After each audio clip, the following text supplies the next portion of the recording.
సప్తగిరి గారు ఎక్స్ప్రెస్ లాగా రావడానికి మన ముందుకు వచ్చేస్తున్నారు. అందరికీ నమస్కారం అండి. ఈరోజు ఈ ఫంక్షన్ రావడం చాలా ఆనందంగా ఉంది. మారుతి అన్న పిలుపు మేరకు అండ్ మా రాజ్ తరుణ్ చాలా సినిమాలు చేస్తున్నాం రాజ్ తరుణ్తో. సో మీ అందరినీ ఆశీర్వదించడానికి వచ్చాను నేను. తప్పకుండా ఈ సినిమా మంచి సక్సెస్ కొట్టాలి. మా రాజ్ తరుణ్కి ఉన్న సమస్యలన్నీ పోయి ఈ సినిమా హిట్తో ఒక కొత్త జీవితం స్టార్ట్ అవ్వాలని మనస్ఫూర్తిగా కోరుకుంటాం బ్రదర్. God bless you. అలాగే మారుతి అన్న ఒక టైటిల్ పెట్టాడు ఈ సినిమాకి. ఇప్పుడే చెప్పాడన్న భలే భలే మగాడు. తర్వాత మళ్ళీ ఆ భలే జాయిన్ చేసి భలే ఉన్నాడు పెట్టాను తమ్ముడు అన్నాడు. తమ్ముడు తప్పకుండా నీకు భలే భలే మగాడు లాగా ఈ సినిమా హిట్ అవుద్ది.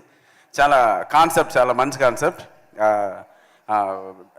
కిరణ్ గారికి, ఈ సినిమా ప్రొడ్యూసర్ కిరణ్ గారికి వెల్కమ్ సార్. తెలుగు సినిమా ఇండస్ట్రీకి ఒక మంచి సినిమాతో మీరు ఇంట్రడ్యూస్ అవుతున్నారు. తప్పకుండా మరిన్ని మంచి సినిమాలు తీరాలని మనస్ఫూర్తిగా కోరుకుంటూ, అలాగే ఈ సినిమా మ్యూజిక్ డైరెక్టర్ శేఖర్ చంద్ర గారికి plus producer director Shivasai Vardhan గారికి ఆల్ ద బెస్ట్ చెప్తున్నాను. Thank you so much. భలే ఉన్నాడే ఈ 13th థియేటర్కి రండి, చూడండి, భలే భలేగా ఎంజాయ్ చేయండి. Thank you so much. Super. Thank you so much అండి. ఎస్ రాజా రవీంద్ర గారు. అందరికీ నమస్కారం. ఈ సినిమా